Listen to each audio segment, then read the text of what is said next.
orang ada kongsi dekat korang, ada seorang customer kita, bateri kereta dia dicuri di kawasan LRT Glen Mary ni. Sini aku tunjuk korang video yang mana satu. Sekarang ni aku ada dekat LRT Glen Mary lah. Glen Mary kat sini kawasan atas bukit lah. Sebab kat sini banyak kes-kes bateri hilang. Contoh satu yang inilah. Bateri hilang kali kedua bang. Kali kedua. Dah kali kedua dah hilang. Saya faham kawasan ni memang padat. Tengok komen.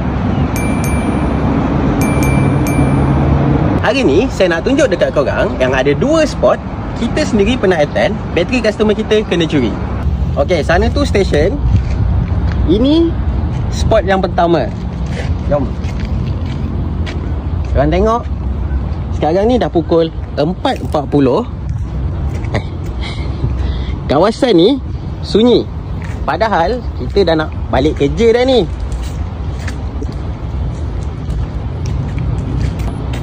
Kau tengok, sunyi, kosong.